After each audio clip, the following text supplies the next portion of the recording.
Longtemps considéré comme l'épine dorsale de l'économie congolaise et facteur important du brassage des populations, le CFCO chemin de fer Congo-Océan a perdu cette vocation. Aussi, la date du 26 février 2026 rentre-t-elle désormais dans les annales de cette structure qui ouvre une nouvelle page de son histoire. Et pour cause, fidèle à ses engagements de relancer et de diversifier l'économie nationale, le bâtisseur infatigable Denis Sassou Nguesso, président de la République, a pris un acte solennel, celui de donner une nouvelle vie au chemin de fer Congo-Océan. Le lancement de ce jour des travaux de réhabilitation et de modernisation du CFCO à la place de la gare centrale de Brazzaville a été ponctué par plusieurs allocutions. D'abord celle du préfet du département de Brazzaville, Gilbert Mwanda, qui a exprimé le sentiment de joie et de reconnaissance des populations de la ville capitale, mais aussi de celle du Poul, de la Bouenza, du Niari, du Kwilu et de Pointe-Noire, avant de rappeler les causes de la dégradation du chemin de fer. Le chemin de fer offre des avantages beaucoup plus significatifs dans le transport des marchandises lourdes de tout acabit.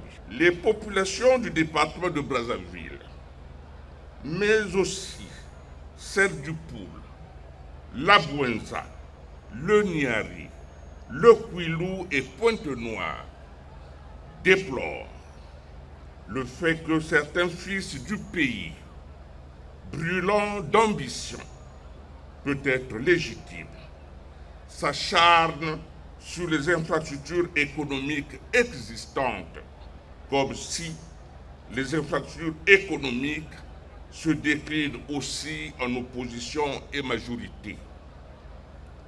Ils se comportent comme ces enfants qui, au beau petit matin, détruisent la maison parentale et le soir venu, demandent aux parents où devront-ils passer la nuit. En illustration, qui de nous tous ici présents a oublié comment le chemin de fer a souffert des affres des guerres fratricides? Les populations rappellent, ici et maintenant, plus jamais ça. La reconstruction du tracé Pointe-Noire-Brazzaville sur 512 km, l'amélioration des performances opérationnelles, techniques et commerciales du CFCO, l'optimisation de l'exploitation ferroviaire à travers des nouvelles locomotives et la réhabilitation des gares sont parmi les enjeux de cette vaste entreprise de reconstruction. Une action rendue possible grâce au partenariat stratégique global entre le Congo et la République populaire de Chine. 18 ans de présence au Congo, c'est la société chinoise Hunan Construction Investment Group, acteur majeur dans le domaine de la construction, qui va réaliser ces travaux. Son président-directeur général, Kai Jianwei, très optimiste, a parlé de la renaissance du CFCO.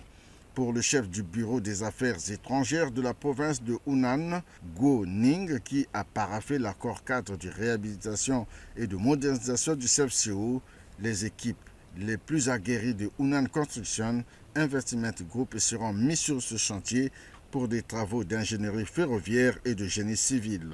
Signalons que 595 millions de dollars sont mobilisés pour la réalisation de ces travaux.